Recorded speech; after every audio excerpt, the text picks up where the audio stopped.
off the patio, towards like where the water cooler was, and I could hear every step on that ground, that dirt. I could hear the sound of his boots hitting every single step. Looking,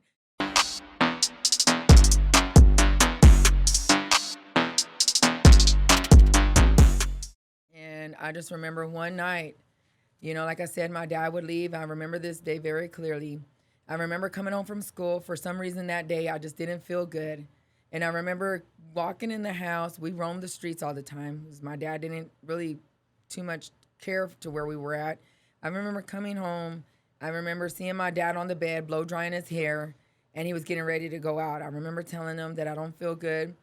I remember him having a sack with those fried burritos in it and said, "Hey, I bought something to eat if you want to get one." And I'm just like, "No, I don't feel good. I'm going to lay on the couch." And I remember seeing my brother just jumping around on the bed behind him, just certain things that now I look back, they just stuck out to me, right? They just so etched in my mind. And I just remember all of a sudden I went and I laid in the living room, and we had like a water cooler. I don't know if you know, remember those air conditions that were the window units Oh yeah, I that you know put the what the window. water in Yeah, there. If yeah. they could bring those back, that would be awesome. But that was what we had. And I just remember waking up to this man over me, ripping my clothes off. At 9 years old, I had got violated by the neighbor. The neighbor had broken into the house and me. And once he had me and I was able to fight him off towards the end, you know, he ran out the front door. And when he ran out the front door, one of his cousins was sitting in the car. And these are like grown men, His cousin's sitting in the car with the car running. I remember as I jumped up from the couch to get, try to clothe myself, I remember seeing the car, the door wide open. This man me like with the door wide open, and I just remember seeing this car, this white long car with the maroon top, and the car running, the lights on, and I remember shutting the door, getting we had this shotgun. I remember getting the shotgun out. Wait, my brother and sister, I'm screaming, I'm crying. My brother and sisters, like we don't know what to do. I'm trying to absorb just, everything, take in everything that just happened, fearing for my brother and my sister. I'm looking around, and I'll never forget till this day. I still don't buy that game, the operations game, but he used my brother's game to open the window to get in through one of the side windows. And I remember locking every window. I came running in. I just sat by the front, because I wanted to just hold the gauge towards the door. And I remember this man, it seemed like eternity. This man just kept walking up and down our front porch. It was wooden, and you could just hear every step. And I was like, "You need to leave. My dad is coming back." And this one was now the other cousin wanting to come in. "Your dad told me to meet him here." And I said, "No, he didn't. No, he didn't. You need to leave or I'm going to shoot through this front door." And I just remember he wouldn't leave. I remember hearing him jump off the patio, towards like where the water cooler was. And I could hear every step on that ground, that dirt. I could hear the sound of his boots hitting every single step, looking. And really, in reality, what he was doing was looking for one of the other windows To try to to get try to in. get in, and I just remember just sitting there and just waiting. And finally, after a good minute, I guess he was able to see that I really had a shotgun in my hand facing towards the front door. And if he came in, most likely I was going to shoot him. And I really believed that I would. And at this point, we're waiting. My dad comes home later that evening. And as he comes home, I have a hard time opening the door for my dad because I'm thinking, like, maybe this is an impersonator, because now I'm in shock at this point. Now I'm traumatized.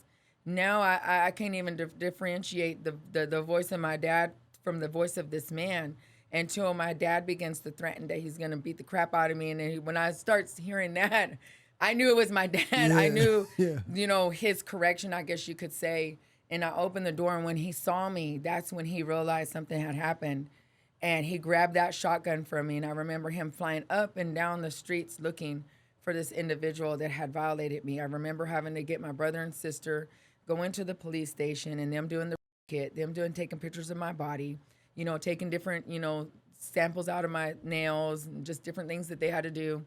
And I remember the very next day, because you got to remember this is like way back in the 80s, It's not like technology of today. And I remember Yeah. them putting me in an unmarked car and taking me to this place where this gentleman would most likely hang out, and me pointing him out like in a lineup, and they arrested him. And when they arrested him, that's when my dad was like, we're moving back to Garland. We're going to move back. We're not going to come back. We grabbed what little that we had, got in my dad's car, and it was like never brought up again. We didn't talk about it. We just got to my grandma's house. I don't even think that, I don't know if they knew or didn't know, because nobody said nothing about it. Everything was like very quiet, and they just kind of left me alone, just let me to kind of, I guess, like to try to heal in some kind of way, self-medicate. And then I just began to become very angry, because I just felt like if my mom would have never abandoned me, this wouldn't happen. I wouldn't be with my dad. And if my dad was a dad to us, then I would have never got, and if he was there for me, then we would have, he just never took care of us. And it got to a point that my dad began to become very physically abusive, like choke me, beat me up, to a point that he would beat me so bad. And I used to get so involved in anything that was extracurriculum at school, I got involved. Basketball, I was not a good basketball player, but I was on the basketball team. Track, I could run track because I would run. So I got involved in every single thing that I could at school because I didn't want to be at home.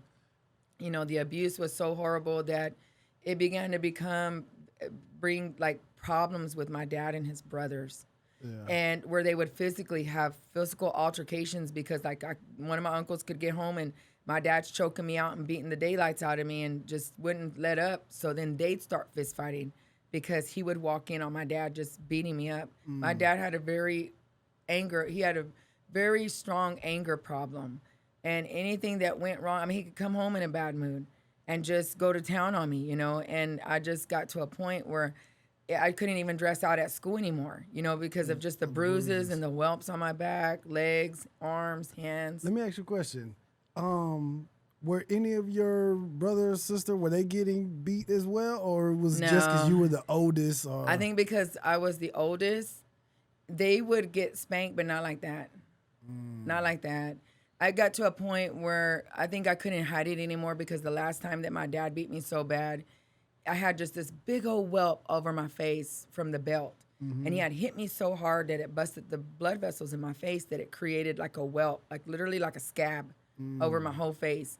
And at this point, my coach took me into the gym because I would refuse to dress out, of course, because you have to take off your clothes in front of other people. And I just remember her pulling me to the side and said, Christina, you're not going to go out today. And she sent all the girls to go, out. And she said, you're going to come in here. And she took me into the office. And I remember her bringing the CPS lady in. And I said, what are you doing? And she said, they're going to talk to you. And then I just remember them telling me, I need to see, they were looking at my face, took pictures of it. And then she goes, I need you to dress out. I need you to show me your body. I said, I'm not going to show you my body.